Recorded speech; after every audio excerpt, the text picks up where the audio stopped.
Hey everybody, welcome to the Eagle Eye Podcast presented by Nissan. He's Reuben Frank and I'm Dave Zangaro. Rube, how you doing? Doing well. I think this is our fifth podcast this week. It feels like that. Yeah. I mean, when there's news, we'll hop on and talk about it. Next week's gonna be pretty crazy. Yeah, and we'll be obviously we don't usually do a Monday pod, but in this case, it's mandatory. So we'll be with you at some point on Monday. Let me ask the big question. How you feeling? Getting a little better? Getting a little better. Yeah, thanks. Okay, that's good. No jug of OJ today? No, I got my water, but I probably pick some up. But I appreciate your concern. That means a lot. I am concerned. Big week next week. We need you at 100% or close to it.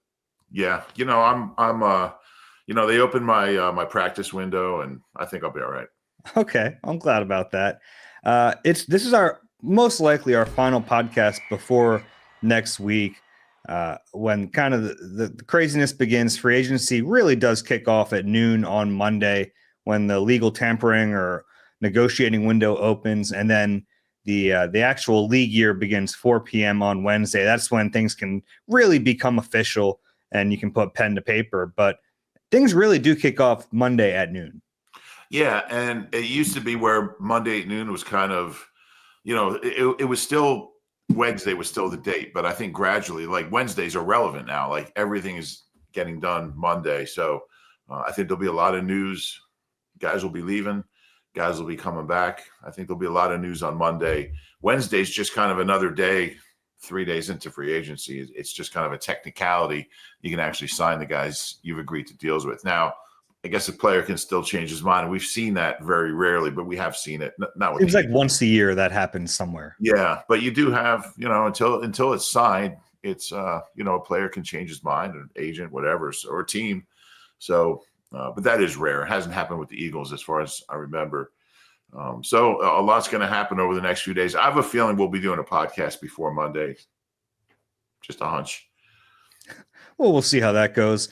If you want to hear all of our thoughts on Zack Baun, we did an emergency podcast on that contract. But before we kick off with what we're actually going to do today, Rube, any additional thoughts on Baun? You had a night to sleep on the deal. Anything else you're thinking? No, I mean, I don't know if he'll ever be better than he was this year, but I don't think it matters. If this is the player he is, I mean, look, there's still room to grow. It's still a new position. The Eagles put out a video of all his big plays from the year. How long was that video? It was long. It was really impressive because they're all sorts of different plays: big tackles, forced fumbles, pass deflections, sacks against Green Bay, interception, Super Bowl. I mean, every single kind of play a defensive player can make was in that reel, and it really hits home. Like, we knew how good he was, but when you see all these plays just in a row, it's really impressive. Yeah, I don't know if it's possible for him to put up better numbers maybe than he did this year, but I think he can be better in the defense, just in terms of like knowing everything about it, being in the right spot, being able to direct his teammates. I think there's growth potential there. Now, is he going to have a better output? That'd be hard to do, honestly. It's like Saquon, right? Like, could Saquon be a better player next year and not put up those numbers? I think that's possible too. It's just like those numbers are so out of reach that, you don't expect them to duplicate it. But I do think there's growth potential for Baun. Yeah, I think that's fair. And I think the one Achilles heel, and it wasn't even a big one, was he missed probably more tackles than he'd like. And I think as he gets more comfortable in that position, you'll see him, he'll know the angles better. I mean, not that he was bad at it, certainly, but I think that's one area that there's a little room for improvement. Maybe, yeah, it's tough to find those areas. Yeah. He was so good in 2024. I was asked an interesting question on Bird's Huddle on Wednesday, kind of shortly after that news broke. Would this be a successful offseason, like right now, like just getting Zack Baun back? It was their number one priority. I said it's a good start, but like it wouldn't be a success in itself. But I mean, it's about as close as you can get for one move being like a successful offseason. Yeah, I'm not ready to go there yet. I mean, obviously we'll see what happens in the draft, but I'd like to see them bring back one more guy before I can say that, or one more addition. So, but I think by the end of Monday we'll be able to answer that. Yeah, but it's a heck of a good start. Sure is. Yeah. All right, today we wanted to go through stay or go. It's really our last chance to do it before free agency begins, and typically we stretch this out. We have a couple of pods that talk about it, but we're up against it a little bit. So we want to go through stay or go, everyone on the roster. We'll just go through by position. We'll go through offense. We'll take a break. We'll come back and go through defense.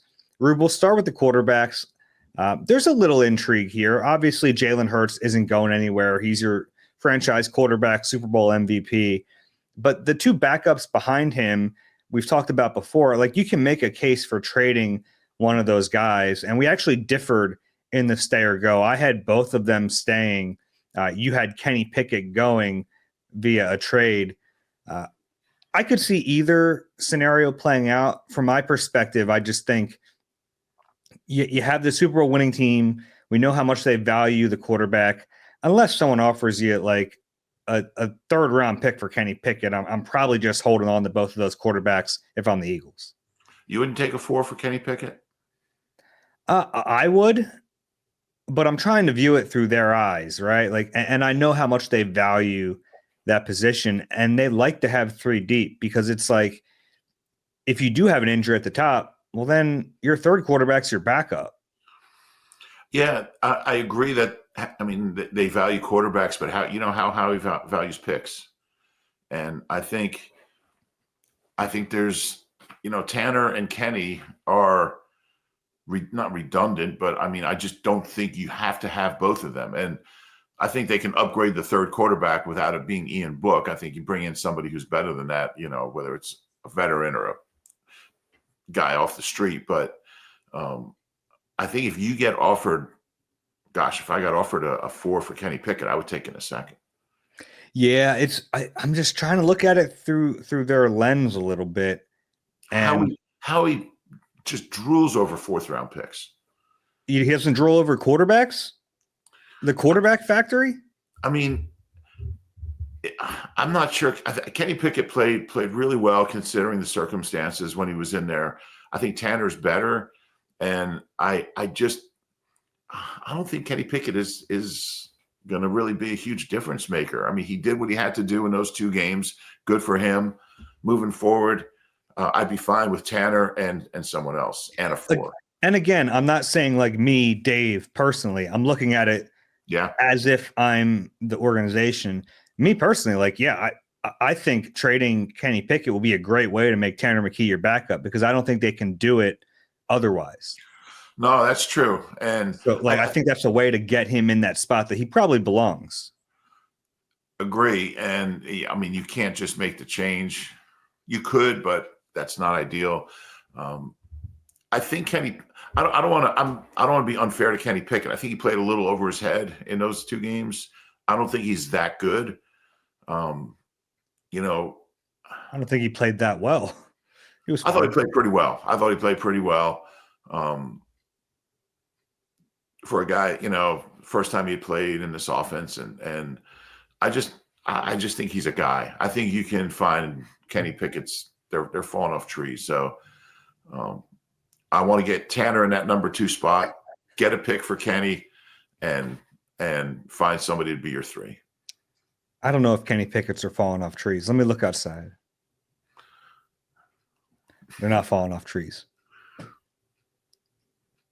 I think they're going to trade him. So we could spend all day on quarterbacks. We got a lot of other positions, but I think they're going to trade him, and I don't blame them. The only other thing I want to ask you, like you mentioned, you can just find a third quarterback. I mean, I don't know how easy that is to find a guy you feel comfortable with. No, but I mean, how often is that guy that guy's probably not going to play for you anyway. So that's not my biggest concern. You can find a guy that's somewhere between Ian Book and Kenny Pickett. That's okay. Yeah, maybe. I mean, and you could also see them drafting one again. They don't have a ton of picks, but every few years they seem to want to get a new guy in the pipeline. Yeah, and that's the other thing. I mean, Tanner was what, a 5 or a 6? Was he a 6? He was 6, yeah. Yeah. So their quarterback factory could, it's certainly not a need, but they do like drafting quarterbacks, so that could be your 3 as well. All right, let's go to running back. I think they'll keep Saquon. They just gave him a big extension, so obviously, like he's and having Saquon really does change the dynamic of the position. When you had even a Miles Sanders or DeAndre Swift, as good as they were here, and they were Pro Bowlers, they were good players, they didn't take the lion's share of the reps like Saquon does. So it's like a weird situation because, like, yeah, if Saquon ever gets hurt, you don't want to be left with nothing. But if he's healthy, those other guys aren't going to play very much. Yeah, that's true. And I assume we agree on Gainwell, who's kind of the big. Yeah, and I don't think that's a foregone conclusion that he's gone. I do think he'll get a contract somewhere, even if it's not to compete for a starting gig, at least a spot where he has a chance to play a little bit more. Yeah. But I could see a situation where his market doesn't develop and the Eagles are happy to bring him back. Yeah, I think that's possible. I think he really wants. Look, he's going into year 5. He's at the point in his career where this might be his only chance to show that he can be more than what he's been here, and he's been good at times, very good here. But I mean, I think he's a really solid backup. I think it's the best role for him. If I'm the Eagles, I'd be thrilled to have him back. If I'm Kenny. And just from talking to him, I think he really wants that opportunity to find out if there's more there. Now, you're right. He might not get that opportunity. And I don't know what the league thinks of him. We'll find out soon. I think he's going to get an offer that the Eagles aren't going to want to match. And I think he'll be gone. Yeah, I think that too. But that one was the toughest one on the running back list for me because I also think teams might look at Kenny Gainwell and think, now, why would I pay a veteran Kenny Gainwell when I can just draft the guy in the 5th round who can be Kenny Gainwell? Yeah, and we've seen running backs more than ever just come in, mid-round guys, undrafted guys, and have success. And Kenny was a 5 himself. So, yeah, I mean, he does a lot of things pretty well. Good receiver. He's been a good player here, but I just don't know what his value is. He's still a young guy, right? Is he 26, I believe? Yeah, something like that. Still a pretty young guy. So, we'll see. I don't think he's a 20 carry a game guy, but I think he could have some success in a bigger role than he's had here. 8 to 12 touches a game. And part of it is what do you think of Will Shipley? Are you good with him being in that number 2 role? And that's a tricky thing to figure out because we didn't really see him very much this year. And that starts with Saquon getting so much. And then whatever scraps were left, we're going to Gainwell. I thought Shipley looked good in limited action. Now, is that enough to project him into that number 2 role? Potentially you're starting back if Saquon misses a game, which, like, knock on wood, he was very healthy in 2024, but there's no guarantee he doesn't miss time in 25. Are you ready for Will Shipley to have that role? Yeah, it's a great question. I think he's a very natural receiver. I had doubts about his running ability. He had that long run and that 57-yarder and then the touchdown. That's not enough to convince me, but he's definitely got some tools, and I think he's an intriguing player. He's a good blocker. So, we'll see what they think of him. And you can also make him the number 2 and have, a cheaper veteran type number 3 who you trust a little bit, So I don't know. I don't think Gainwell's back. You think there's more of a chance than I do, probably, but you also think he's gone. Yeah, I lean toward gone. It felt like to me you had more confidence about that than I did. Is that fair to say? Yeah, maybe that's just from. Yeah, I don't know. And I know that's what he wants. I know he really wants that opportunity, but you're right. He might not get it. Yeah, I think there's a good chance teams look at him and go, don't need to pay for a guy like that. And we know Nick loves him. I mean, Nick's on record as saying he's one of his favorite players. And Gainwell does a lot of like dirty work. He's good on special teams. I got his concussion actually, getting his nose in there on special teams. He's he's a valuable player to have. Yeah, he is, and I'd be fine bringing him back if that's the way it plays out. What do you think about a Ty Davis Price, who we haven't seen much of? He kind of hung around all year on the practice squad. If Gainwell does leave and they don't bring anyone in, he's like next in line to be the number 3. He is. It's hard to say. I mean, obviously he was a pretty high draft pick. Or was he a mid-round? He was a mid-round draft pick, right? Yeah. We just didn't see enough of him for me to have an opinion. But as of now, he would be the top guy. I would think there'd be some other guys in camp, and we'd see how it shakes out.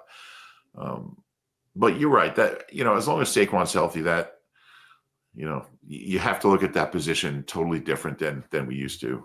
And, I don't know if a veteran guy is going to want to come here knowing he's probably not going to play. I mean, if he has other options. So, we'll see. All right. How about receiver? The top 3, obviously, A.J. Brown, Devontae Smith, and Jahan Dotson, all back for this season. Dotson enters the final year of his rookie contract. I guess the Eagles have to make a decision on his 5th year, right? Yeah. He was a 1. Yeah. So, and Kenny Pickett, I guess, too. But Dotson will be back this year no matter what. So you feel pretty good about those 3.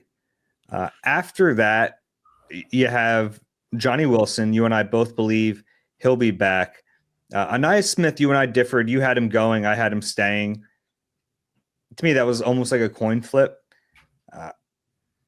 I think they like Anais Smith, and I think it goes back to their draft evaluation of him. Obviously got off to a really rough start in his rookie training camp. Started to turn the corner a little bit. Then he goes on IR. He's on the roster a little bit later. I think them bringing him back on the roster this year was a sign that they do want to stick with him, because they could have just sat him out for the whole year and made it a redshirt season. They didn't do that.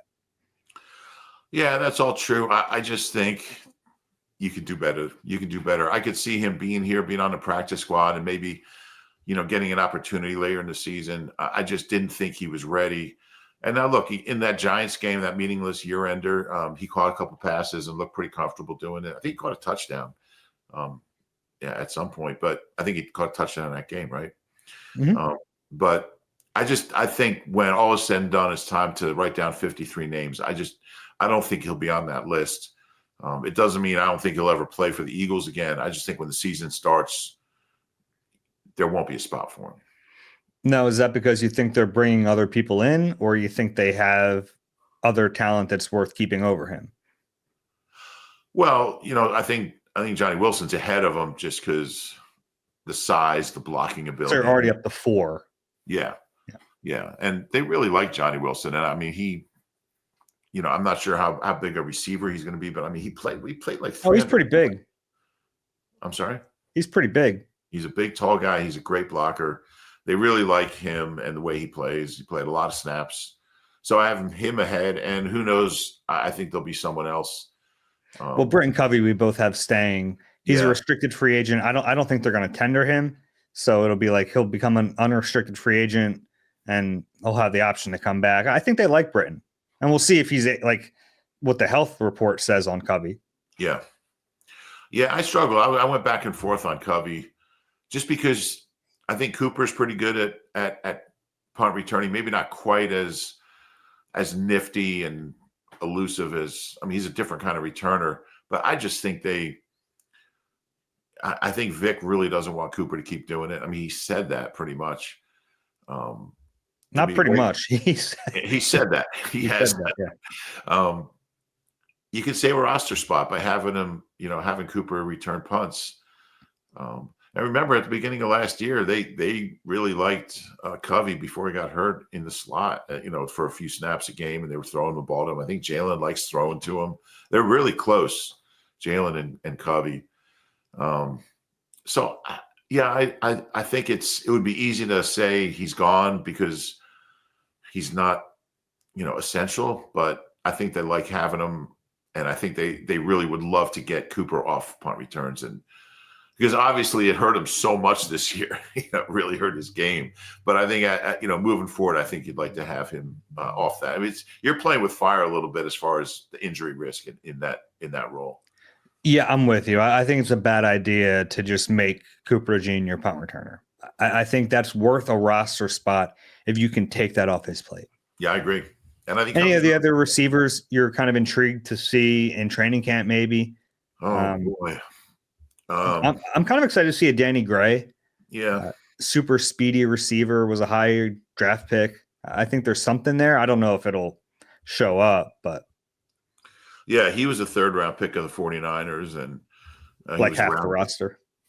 Yeah. So yeah, and they always have some intriguing guys that they bring in to for training camp, and we think they're the greatest thing since sliced bread, and then they get cut. And you never hear from them again. But yeah, he's an interesting one. Anytime you see a high pick like that, it's somebody to keep an eye on.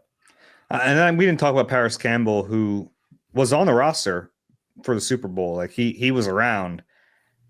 Any chance he comes back? I doubt it. I just think he can do. I mean, after all was said and done, he caught 6 passes this year. It was a great story. He's a really good dude, and very unselfish. Being on the practice squad as a former second round pick and a pretty highly regarded guy, I just don't think there's a lot there. So I would say he goes. Okay. Yeah, I'm with you on the go, but I could see him being back on the practice squad if there's just not another opportunity somewhere else. Yeah, possibly.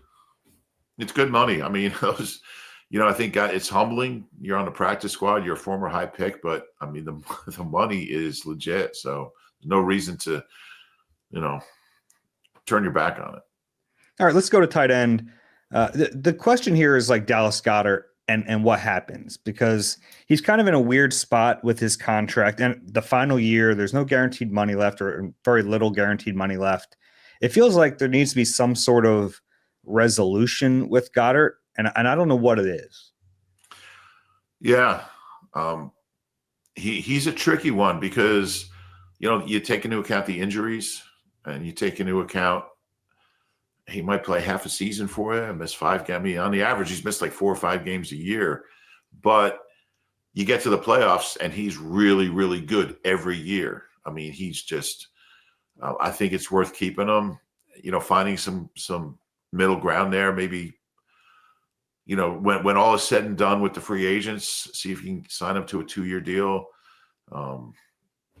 I think he's just a good guy to have around, and he's been a good Eagle for a long time, since 2018. And, I think they're going to draft a tight end. I think we agree on that. I'm not sure exactly where, but I think it's going to be, fairly high. And, that's going to be the guy moving forward. But I would want Dallas around for a couple more years. Yeah, it's hard to watch that Super Bowl and think you don't want Dallas Goedert back. And the whole postseason. Yeah, sure. I mean, but like to watch the way it ended, like they don't have that guy ready right now. Like Grant Calcaterra is a nice player.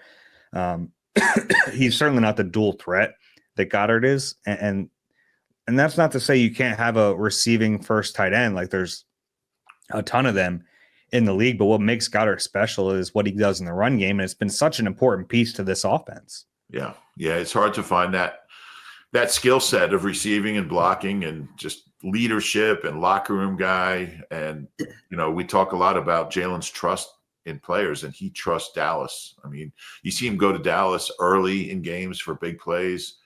I think that's his comfort level. It's like, all right, we'll get to Devontae, we'll get to AJ. I'm just going to get kind of comfortable with Dallas here.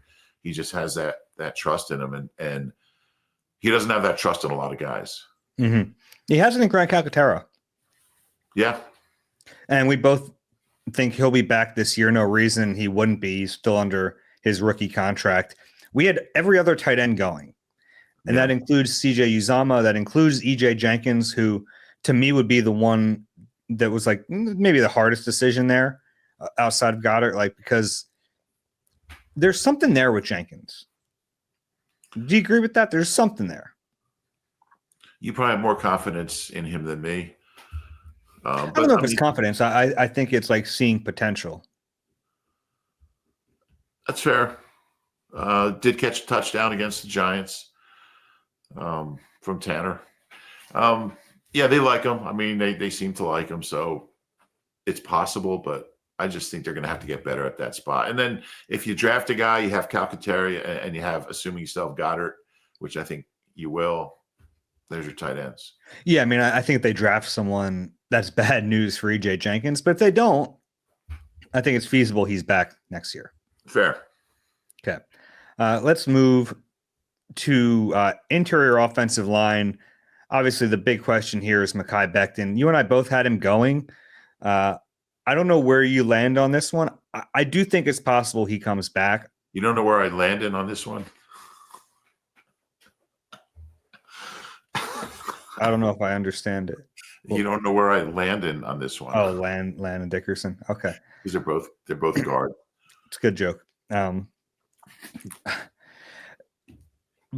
I think there's a chance Becton comes back. Do you think it's like a foregone conclusion that he's gone? I wouldn't say foregone conclusion. I think it's fairly likely. But I do think there's a chance he's back. If there's a player who'd be willing to give a hometown discount to the Eagles, it might be Mekhi Becton. I mean, that's fair. You look at how emotional he was after the Super Bowl and talking about Stoutland and how much he loves it here, and nobody ever believed in him before. But it's a month from the end of the Super Bowl or almost a month to the start of free agency. I guess it's almost exactly a month. I think that's to kind of take the emotion out of the equation for some guys. I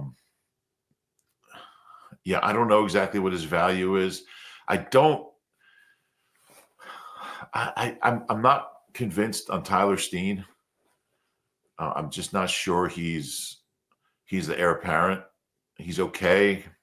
I think he's a little up and down. It's a tough position to be in, to come in and play without taking reps during the week when Becton has gotten banged up. But I don't know what his value is going to be. He's another one. When he hits the open market, is he going to get a flurry of phone calls? Do people want him as a tackle? I kind of think he's a guard now. I just think he's got some really good guard tape. I think he has a lot of really good tackle tape. I mean, you look back at his first season, there's some decent tape. And a lot of times you have to remember, like, evaluators fall back on their draft evaluations probably more often than they should. And he was a first round pick. Yeah, he was. That's kind of why our team's going to look at him as a bust, as a tackle, as a first round pick who was just in the wrong situation. And once he got here with a winning team and a winning culture and all that, a great coach, maybe does that transfer to tackle as well if he gets to that kind of situation? So I just don't know how teams are going to view him. And obviously, without knowing that, it's hard to know what his value is going to be. I just, they seem to like Steen, and they're not going to overpay for Becton. They can't. So I just don't see how it's going to work here. But you figure, like, already 3 of their 5 are on multi-year hefty contracts. You would think that Cam Jurgens' extension is going to come down at some point this offseason. So now you have 4 of your 5. Can you afford to pay 5 of 5, like, big time money?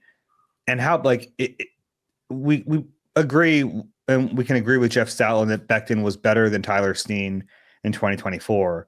But was he that much better than the number is going to indicate? Probably not. Yeah. No, that's true. And it goes back to trusting your draft picks and younger players who are on rookie deals. And a 3rd-round rookie deal that Steen is on is a bargain, nearly minimum wage type deal. So I think that plays into the equation too. The only one we disagreed on interior offensive line was Trevor Keegan. You had him going. I had him staying. We don't have much to go on there in terms of, like, what he did this year, because he played in 1 game. He was inactive for the first 16 games of the season, and then obviously didn't play in the playoffs. But I don't know. They used a 5th-round pick on him. They kept him on the roster all year. I think they like him. Yeah, sometimes I feel like I have too many guys staying. So he was one of them. I was like, I gotta have some, because I mean the roster, every year you have a lot of new players, and I think it's like the default is a guy's going to stay. Oh, they like him, they drafted him, he was here all year. Some of these guys are going to be gone who fall into that category. So I think he could probably do a little better, but he could easily be back. Yeah, I mean, you say you could do better, but like, you're not probably signing a bunch of free agents. You have limited draft picks. He was a 5. It's like I think he'll be around. Could quite well be. Okay. Offensive tackle. Some interesting like backups here. Fred Johnson is probably the most intriguing one, and we disagreed on this one. You had him staying, I had him going. I think there's a chance someone offers Fred a little bit of money. Do you really? I do. I think people, and I'm curious to see how this plays out. Like look at the Jack Driscoll deal, right? In Miami, it didn't work out. He got cut there, but he got a little chunk of change to go elsewhere. Same with like a Sua Opeta, right? Like I think teams are going to see guys have success under Jeff Stoutland and think, oh, he's been coached the right way, I want to sign him. I think that could happen with Big Fred. I think the difference for me in those guys and Big Fred, and I'm just looking up, he's older than those guys were. He's 27, will be 28 in June, so not that much older. But yeah, the guys you mentioned were, Sua was a couple years in. A lot of those guys, Coyote got signed. He was second year. Driscoll was after his rookie deal ended. Yeah, that's true. It's an interesting theory. I think any player that's been coached by Stoutland, his value goes up. It just does. And Fred hung in there and played pretty well. So you could be onto something. He's obviously, they're not going to be able to pay him a ton of money, but I think they value him. And I have a feeling he's not going to get the kind of offer that's going to make it impossible for them to bring him back. We'll see what happens on that. I'll tell you what, the locker room would be a lot more docile if Fred wasn't there. Yeah. Yeah. Fred goes nonstop. I mean, he's singing, he's laughing, he's carrying on. He's a fun guy to have around. He is. I think the other guy of intrigue here is Jack Driscoll. And I put him with the tackles. I could have put him with the guards. He has that versatility.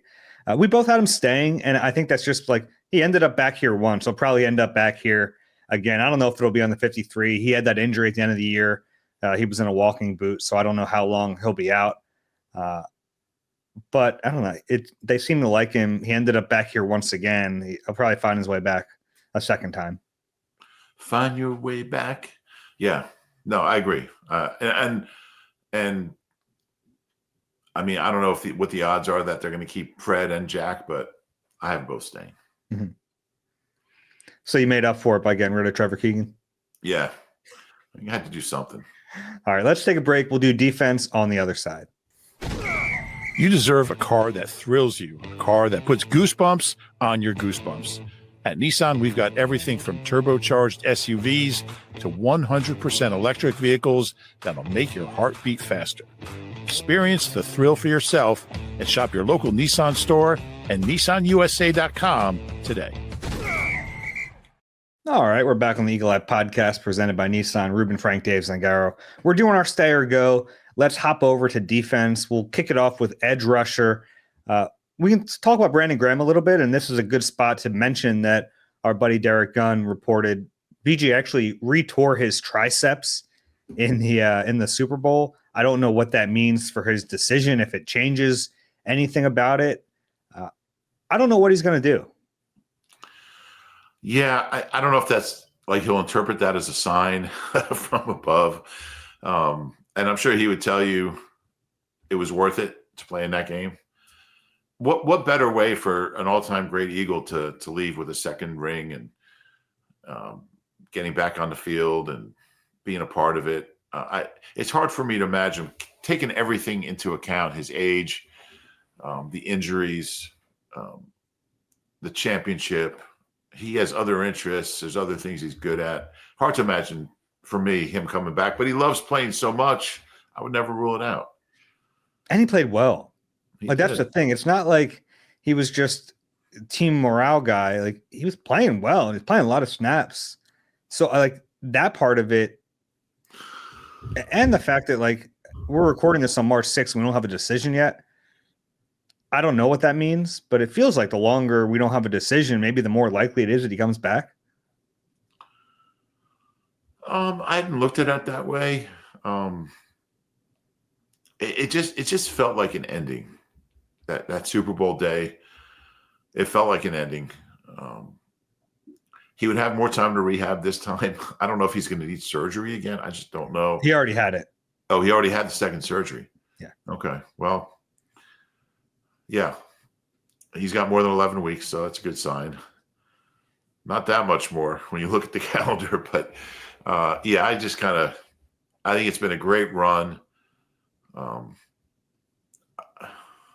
You're talking about with Fletcher, Kelsey, and BG, you're talking about like just 3 all-timers.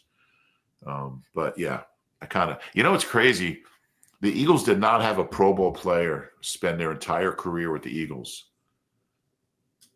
and play more than 5 years since Mike Quick. And they'll have Fletcher, Kelsey, and BG all do that. And probably Lane too. And probably Lane. Yeah. And Lane's never going to play anywhere else. Yeah. Yeah, it is pretty amazing. You know what else is amazing? This is off topic, but no, I'm not even going to go there. We don't have enough time. So let's get on to what are we starting with on defense?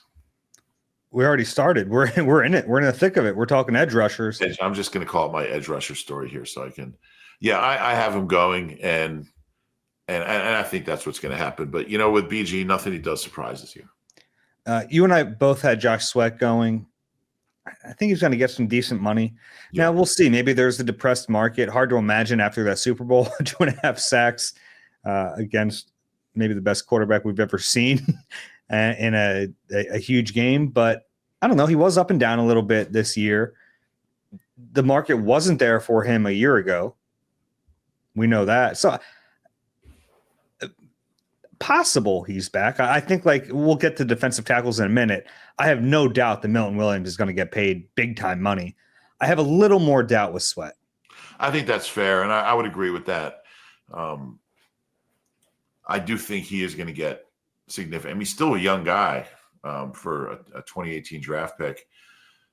He's been good more than he's been inconsistent. I think he has had an up and down career.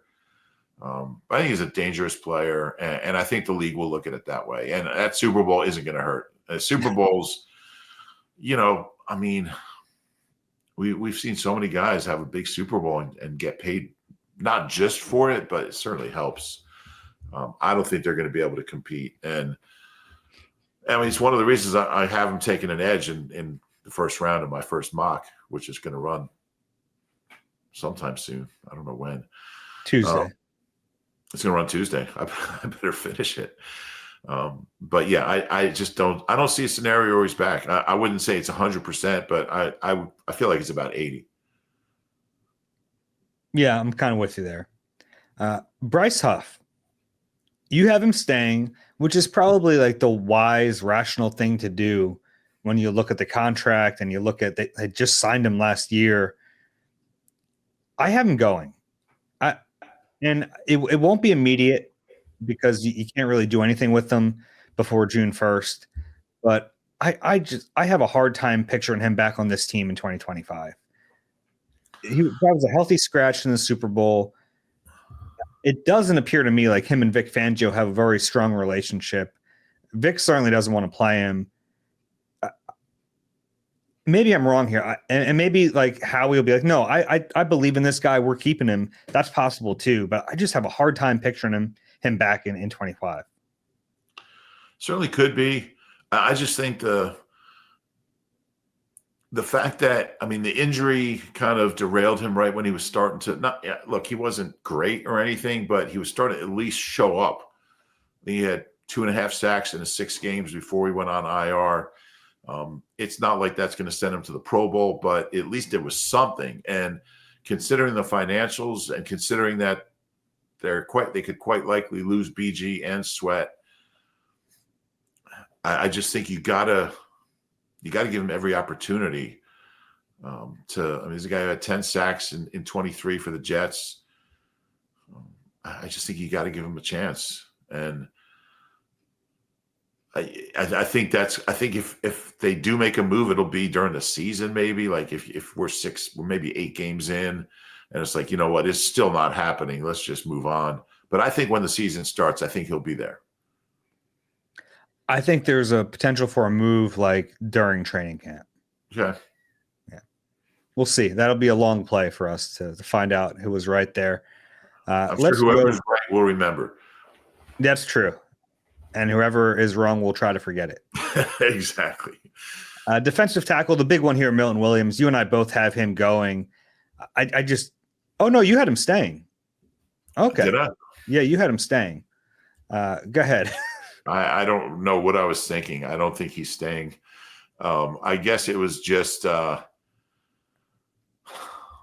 was before Saquon contract. It was, before, we knew Baun was going to get paid. It was probably me just thinking, just having faith in Howie to find a way. But I think it's a long shot. I might have been drunk no. I don't know. I know you put a lot of stock into Milton, like talking about how much he liked it here and everything, but I put more stock into him kind of talking about like him wanting to be the guy. And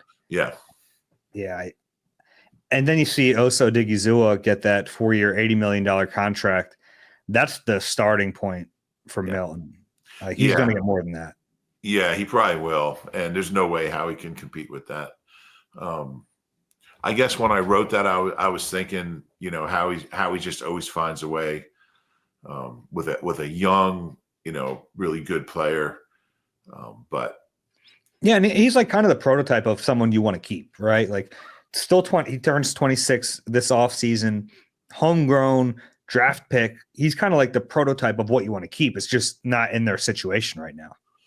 Yeah, just a good locker room guy. He never complains about snaps when they're down. Consistent, has gotten better each year. Like you said, he's 25. He's a young guy. Does a lot of things well. And again, the Super Bowl is going to hurt him. So I don't know if you're going to let me change that, but I probably would have him going. I think it was a typo. I don't think so. I think it was a composing room error. Should we read it to the class? But if I had to do it over, I would say he's going to go. Maybe it was just wishful thinking because he's a good guy. He's a really good player, and he'll be really hard to replace. Yeah, I agree with that. And what do you think? We obviously both have Moro Ojima staying, going in the third year of his rookie 7th round pick status. Do you think he's ready to like take on a significant role increase? I think so. I don't know. I don't know what his ceiling is. I don't know how much better he'll be, but I think he's a good, solid player. I think we saw that. He showed up in the playoffs. I think he's got a chance. Okay. We don't have to spend too much time. I had Thomas Booker saying you had him going. I guess in your math, if you had Milton staying, then someone had to go. So that's probably to explain for it there. Yeah, and I'll probably be wrong on both of them. Linebacker is a little easier right now because they already figured out Zack Baun. You and I both had him staying. We knew he was their top priority. Oren Burks is now interesting. Yeah. Like, I don't think they can overpay for Oren Burks, but I don't know what his market is gonna tell us. Yeah. He's a tricky one. I think he'd be a good guy to have around, especially with Nakobe. Maybe his injury most likely cutting into his 25 season. And he played well. He's 29. He's never been a full-time starter. I just don't see him. I don't see him breaking the bank. I think there'll be a manageable contract there for Howie to bring him back. I'm with you on that. And look, if he gets a contract, like a big deal elsewhere, you wish him well and you say, good for you, Oren. But if not, bring him back. He can maybe start the season if Nakobe's not ready, or if Jeremiah Trotter Jr. is not ready to fill that role. But even if someone else is playing there, he's still valuable because he plays on special teams. Right. And he's pretty good at it. So yeah, really good. Led the team in special team snaps last year, yeah. or was second behind Keely Ringo, I believe. Yeah. No, he's another interesting one.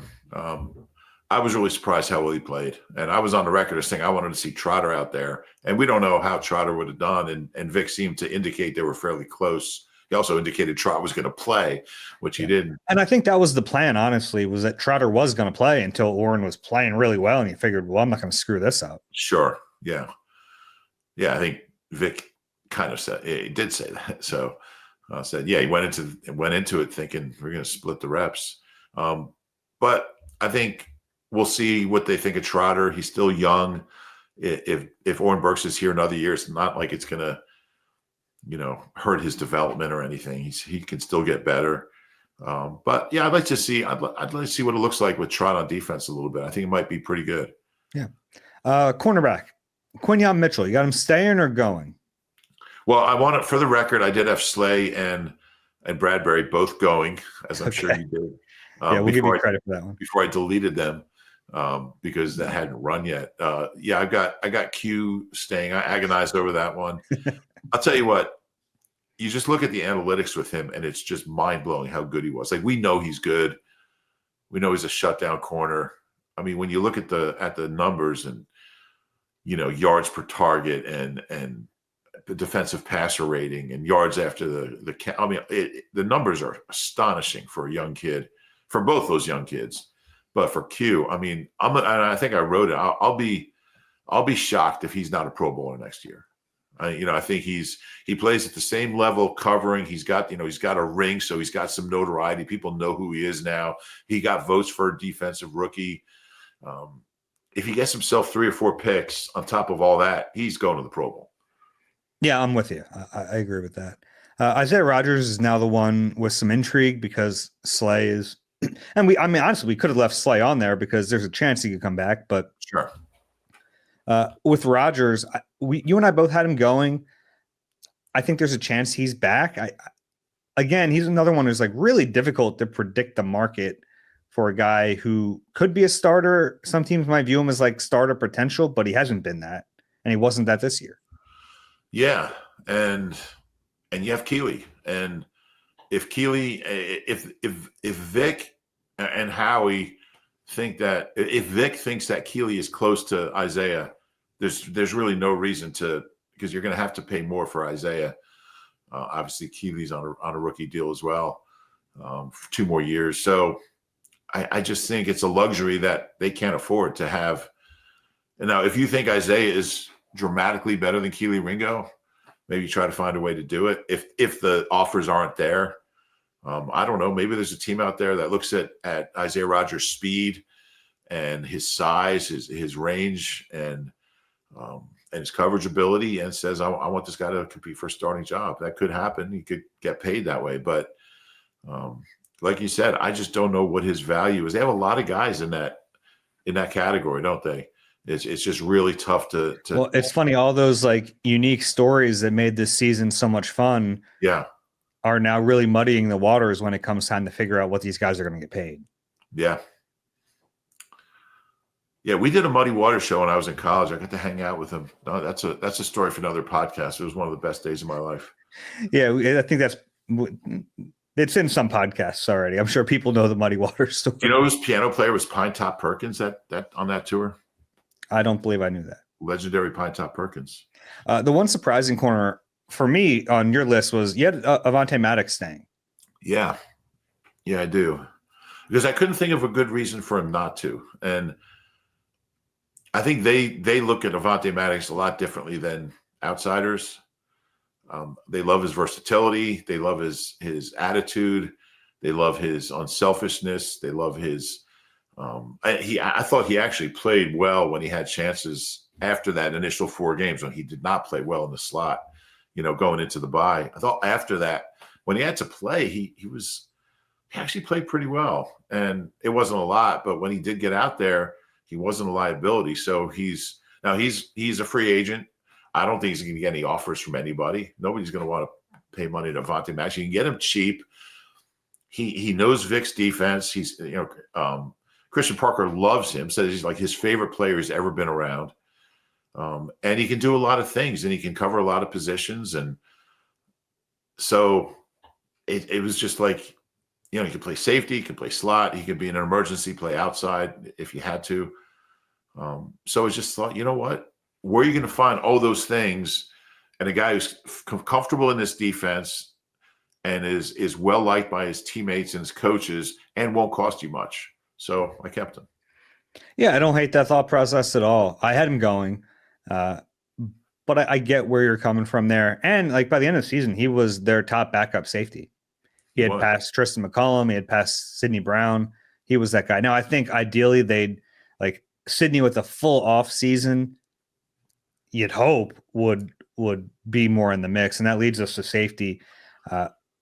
We agreed on most of these. I had Tristan McCollum staying. You had him going. I think that's kind of a coin flip one.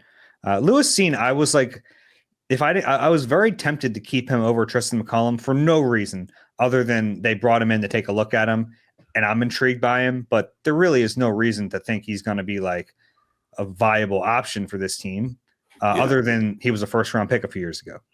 Yeah, he had a really bad injury, and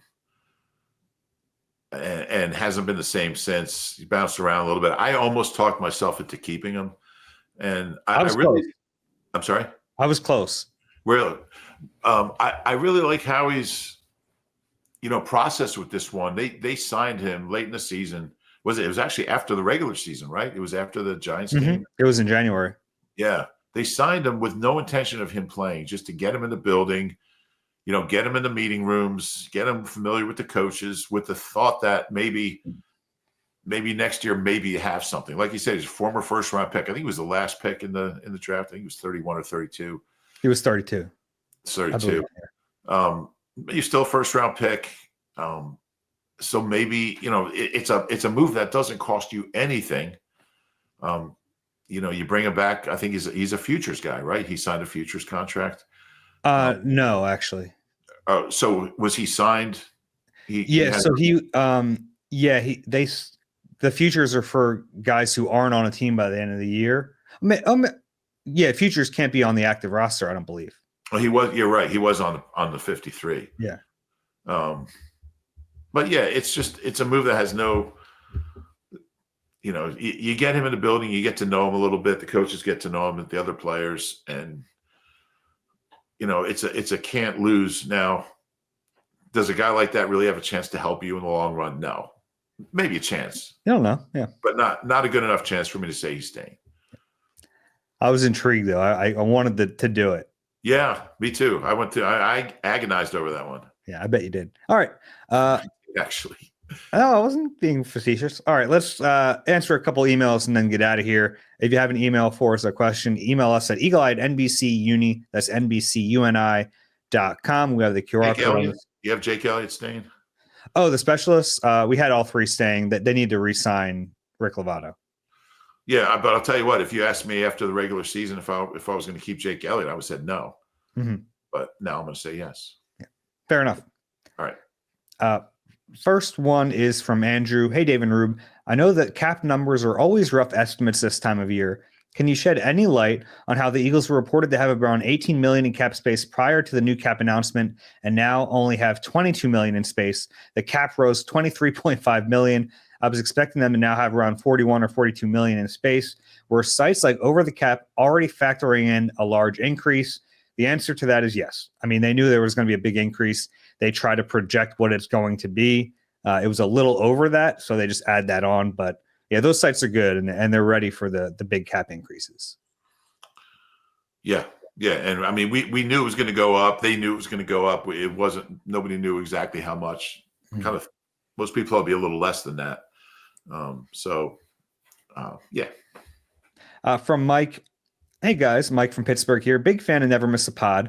On a recent episode, Rube mentioned Michael Vick was nothing like he expected and impressed him. I think that's a story a lot of us fans would love to hear, as he was one of my favorite players growing up. Thanks and go Birds. Yeah, it's too long a story for now, but maybe on a future pod we can talk about him. But I had preconceived notions based on everything he had done, and I was ready to hate the guy, but he was nothing like I expected. And really, ever since he got arrested, he's been nothing but, model citizen. And we can talk about that when we have more time. How do you think he's going to do as a coach? I think he'll do pretty well. It'll be funny when he plays Deshaun's team, right? They're in the same conference. Yeah, they're on the schedule. Yeah. I think he'll do well. I'm not so sure about Deshaun, but I got to go to practice. Yeah. I think Michael will do well. Okay. From John. What's the score of the game going to be when they play each other? Is it going to be like neither one of them cares about defense?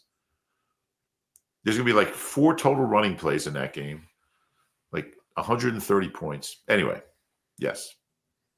Okay. John, when I asked in August for a way too early draft prediction, Rube went with wide receiver, but it wasn't in either of your top 5s today. That was when we ranked the top 5 most likely positions for the first round pick. Has Jahan Dotson done enough to say that a summer will make him a serviceable wide receiver 3? What about Johnny Wilson and Anais Smith? Yeah, I'm intrigued by Dotson for a couple of reasons. You started to see the production. I mean, he had that big catch to start the Super Bowl down to the 1, which is it's gonna drive him crazy the rest of his life. He need to get in. I thought he got in at first, but he caught a 16-yarder and a 26-yarder, I think, in that game. But he every time he had an opportunity, he took advantage of it, and he made some tough catches. He made some high leverage catches in big games. He just didn't make very many. And we've talked before about how if Jalen doesn't trust you, it just takes him a long time to develop that trust. And I think by the end of the year, he might have done that. I think he did do that. So now you have a full off season, which he didn't have. You have OTAs, which he didn't have. You have training camp, which he didn't have. And he'll throw with Jalen in the offseason. And I just think, look, is he going to be a 50 catch guy? I don't think so. But I saw enough from him as a player and just his attitude. I mean, he never complained about, I'm not getting any targets. He never complained about, he had one 6-game stretch. He had like 3 targets. Never complained, kept working, had a great attitude. We both spent time with him. I love the way he handled the situation. He was a 16th pick in the draft. So there's something there. We started to see it in bits and pieces. And I feel pretty confident he can be a capable 3 in 2025.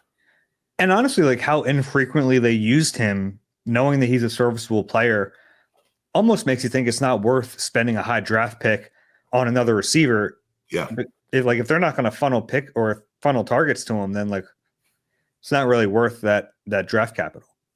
Yeah. And to get a wide receiver who's going to make an impact, you're going to have to draft him high. And what do you do with him? Like, where's he going to play? How is he going to play? What are you going to do with him? So it doesn't make sense. And I think Dotson, for me, Dotson has changed the whole dynamic at that position. All right. If you have a question for us, it's eagle@nbcuni.com. QR code on the screen for another second. Rube, any final words before we wrap this one up? Monday's going to be a fun day. We'll be with you every step of the way.